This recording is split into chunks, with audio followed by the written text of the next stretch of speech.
Vamos a englobar aquí varios puntos con respecto a la moral. Sería moralidad, conciencia moral e ideas de algunos filósofos sobre el tema. Fíjese que toda sociedad, desde el paleolítico hasta esta posmodernidad, siempre tiene un referente moral. Toda sociedad. Ahora bien, esto llevó a un psicólogo del psicoanálisis, de los arquetipos, Carlos Gustavo Jung. Él se quejaba que ya los arquetipos no eran orientadores en la moralidad de los pueblos. Poole y compañía dicen que es lógico que así sea, porque la moral cambia con el tiempo. La moral de los pueblos, pero los principios morales siempre permanecerán, como la justicia. Es decir, que se puede aseverar que nadie puede sustraerse a las exigencias de la moralidad. Esto no es puritanismo, ¿no? Porque estos estrafalarios, que en ciertas formas nos engañaron en la universidad, sobre todo la gente de izquierda, decían, ese sí es un arrecho, ese profesor, eso es un marxista. Por eso esto habría que analizar, porque un hombre como Ludovico se dejó llevar por el alcoholismo. Desde el punto de vista de la ética y la moral, él fue inmoral. Dejó sin haberes a la familia, se perdieron parte de su producción. Ya está el Domingo Alberto Rangel, que lo he comentado, eso de anarquismo per se, usar cualquier método para el fin justifica los medios, tipo Maquiavelo. Eso lo llevó, yo pienso que ya estaba un poco desvarido cuando escribió aquel libro, como una especie de puritanismo, ¿no? Alzado con todos y contra todos. Señores, y esto no es pragmatismo. Usted no se puede enfrentar al poder criticando únicamente el poder. Usted no lo puede enfrentar si no tiene fuerzas iguales o superiores.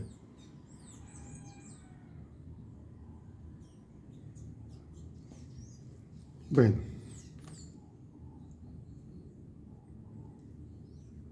en esto de la moralidad, la gente puede hacerse escorriza, no decirlo, porque una decisión moral implica decidir, no hay guabineo. Ejemplo, estamos en la administración pública como gerente. Podemos influir en el comité de licitaciones para que le den la obra a fulanita o fulanito. Es una decisión propia. Primero, estoy atentando contra la filosofía del derecho y estoy ante todo con mi conciencia. O es delator y verdugo, como decía el viejo catecismo. Soy un inmoral. Supongamos que no reciba dinero, pero estoy favoreciendo a conocidos y no estoy haciendo que el proceso sea transparente. Esto hizo que Nietzsche dijera en un célebre libro, Más allá del bien y del mal, ¿será posible que un hombre o una mujer se coloquen al margen de la moralidad, más allá de toda valoración moral? No, imposible. Lo que pasa es que decide y vive conforme a una moral personal. Es el caso de gente que es contestataria, ¿no? Incluso esa moral si verdaderamente es consecuente, es más exigente que la que trata de destruir.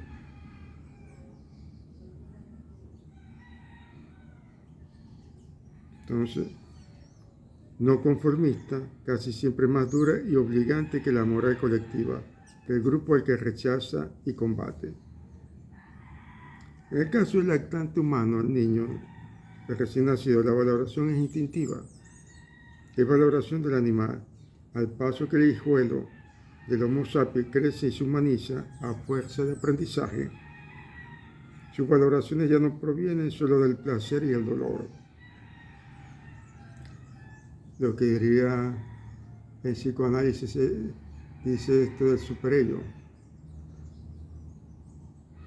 El ello.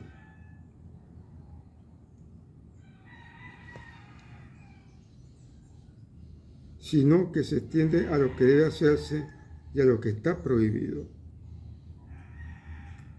El ser humano está destinado irrecusablemente a ser moral o inmoral.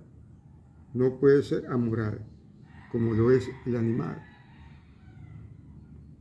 El consenso colectivo con relación al deber ser solo se consigue cuando instituciones poderosas, dioses, sacerdotes, reyes, iglesias, Estado omnipotentes imponen y administran la moralidad individual y social.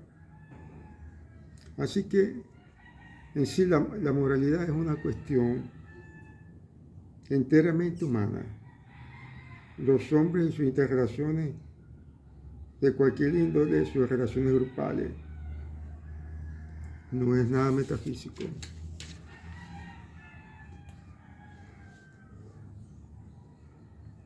Fíjese, la suprema norma moral es otra. Las cosas son para las personas, pero ninguna persona debe ser cosa para otro u otras personas. Más simplemente la moralidad prohíbe cosificar al hombre. Y aquí entramos en lo que decía Erich Fromm, el hombre sano y la mujer, agrego yo, y la sociedad insana. Usted prende ahorita la televisión, ¿qué hora es? Las 10:30. Ahí tiene unas chicas ahí que en unos canales privados y hasta el público te crea un mundo fuera de tu contexto, una realidad que no te afecta a ti, pero te hacen ver que sí es tuya. Entonces uno tiene que saber si el Alejandro Fernández ahora tiene una nueva adquisición que es Ricky Martin. Que si Shakira está con el Hamilton y ya se curó del negocio que hizo con su canción después del divorcio con el Piqué.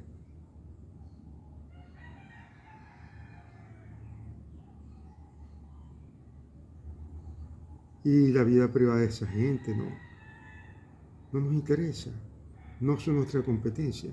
Por ejemplo, en esta comunidad, lo real es que aquí al lado hay un individuo con un árbol que le ensucia 3 casas, incluida esta. El problema está un camionero aquí que él se la tira de recho macho maracucho y como tiene poder lo hace. Mientras tanto, esta misma comunidad, subiendo la Gran Parada, en un santiamén ya crearon una iglesia pentecostal con un terreno grandísimo. Pero mientras tanto, esta sociedad pacata, mentirosa, hipócrita, que se va a esconder ante un pastor, es incapaz de crear una biblioteca comunitaria.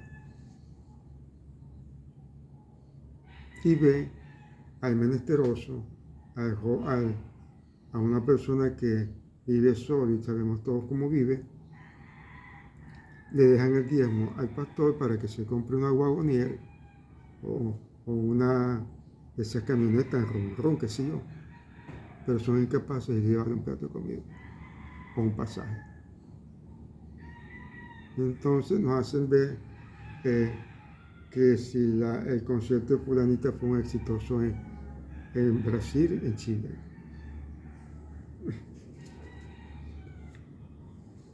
Así que la moral es ética aplicada.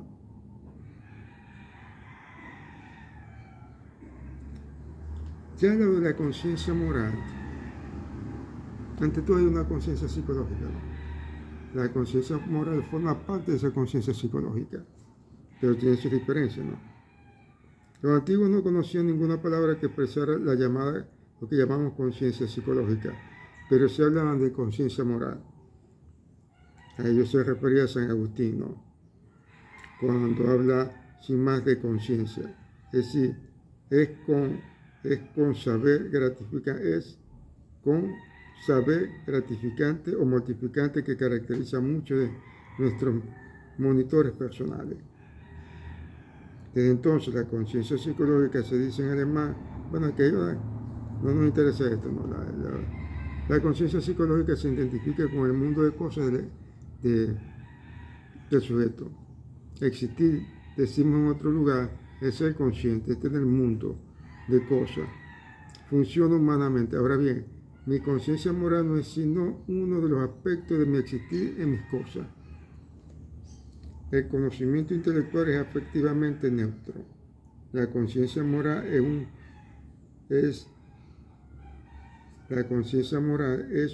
un consaber, es un saber fáctico, con sabor vivencial amargo o agradable.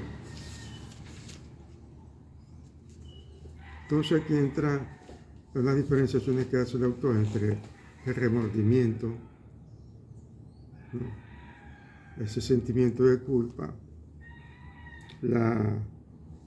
como a veces se trata de que ese remordimiento sea que nos oprime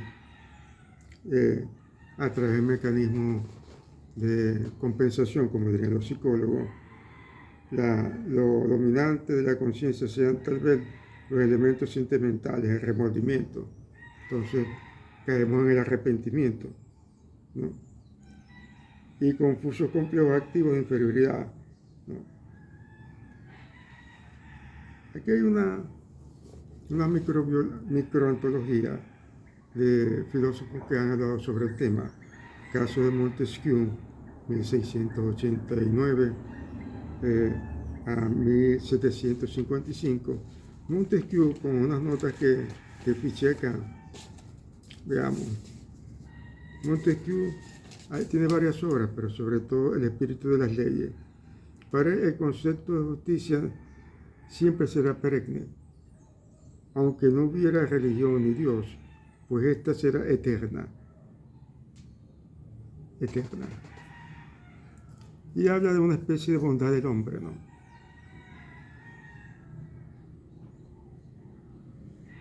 Para superar su complejo, sus iniquidades. También está Juan Jacobo Rousseau, 1712 a 1778. Obras, Confusiones, El contrato social. Y en Emilio, él habla de una bondad e inocencia. Es el estado natural del hombre. Bull dice que esto es algo muy objetable porque estamos en un mundo irrevocablemente en que la naturaleza es violada y la tierra devastada. Rousseau es un soñador romántico. El remedio para él es la conciencia abstracta, pero esa conciencia, no olvidemos a Marx, a los más. Somos conscientes porque somos seres sociales, no por influjo divino, ni porque la naturaleza nos incita a ella. Hay aquí unas cosas interesantes, ¿no? Para que vea usted cómo es esto de la moral, ¿no? Para los estoicos, igual que los japoneses, cuando se hace el harakiri, el suicidio para los estoicos es la más alta decisión moral. Y ese como moral cambiante, ¿no? Y ya los autores, acá, Burr y compañía, nos hablan, contrastan el pensamiento de Pablo de Tarso, cristiano, y Sócrates. Para Pablo de Tarso, la conciencia personal tiene prioridad sobre las leyes e instituciones de la sociedad. Cuando dice, porque ya no soy yo, es Cristo que vive en mí. Aquí busquemos la página 147, para ser más explícito. 147.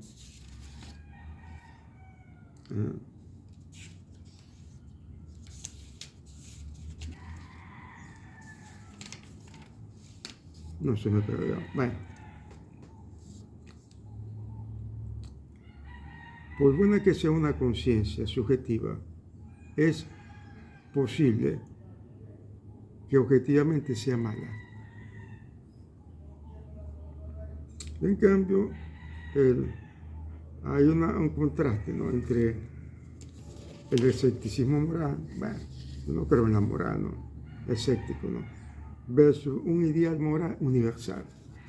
De eso se ha tenido consenso la humanidad, ¿no?, tener una conciencia moral universal. ¿Podremos superar estas sociedades? Fíjese, hombres atenienses, dice Pablo, os amo y respeto, pero obedeceré más al Dios que a vosotros. Para Burr, esta es la primera declaración de los derechos del hombre. La conciencia personal tiene prioridad sobre las leyes e instituciones, como hemos dicho, ¿no? En cambio, Sócrates nos habló de un demonio inferior que nos inspiraba y preservaba de decisiones inmorales. No andamos extraviados si vemos en ese Dios la conciencia altamente personalizada e iluminada del maestro prototipo. Sócrates dice que su demonio es la influencia que ejerce sobre mí algo divino y demoníaco. Esto ha comenzado ya en mi infancia, a saber, en forma tal que una especie de voz me desaconseja aquello que a veces quiero hacer, pero nunca me aconseja. Sí, esto está como el individuo que decía, amo el bien, pero sigo el mal. Bueno, señores, la moralidad de cierta forma es un adjetivo sustantivado, es abstracto, ¿no? Pero sabemos que la moral en sí es la ética y esa moral en acción, la moral, ¿no? Repito, disculpe. La ética trata de ser una especie de teorización. La moralidad alude a cuál es la cara, ¿no?, del individuo en términos de ética y de moral, ¿no? Pero también, si bien es el contexto histórico y sociocultural de los pueblos lo que determina qué es bueno y qué es malo, y te juzga, eso no implica que uno desalienado se vuelva su propio valorante, pero eso es un proceso largo. Es una sociedad que nos enajena desde que nacemos, con religiones, con medios de comunicación, la familia, el colegio. Nos impone cosas sin que pensemos, porque existe un Dios.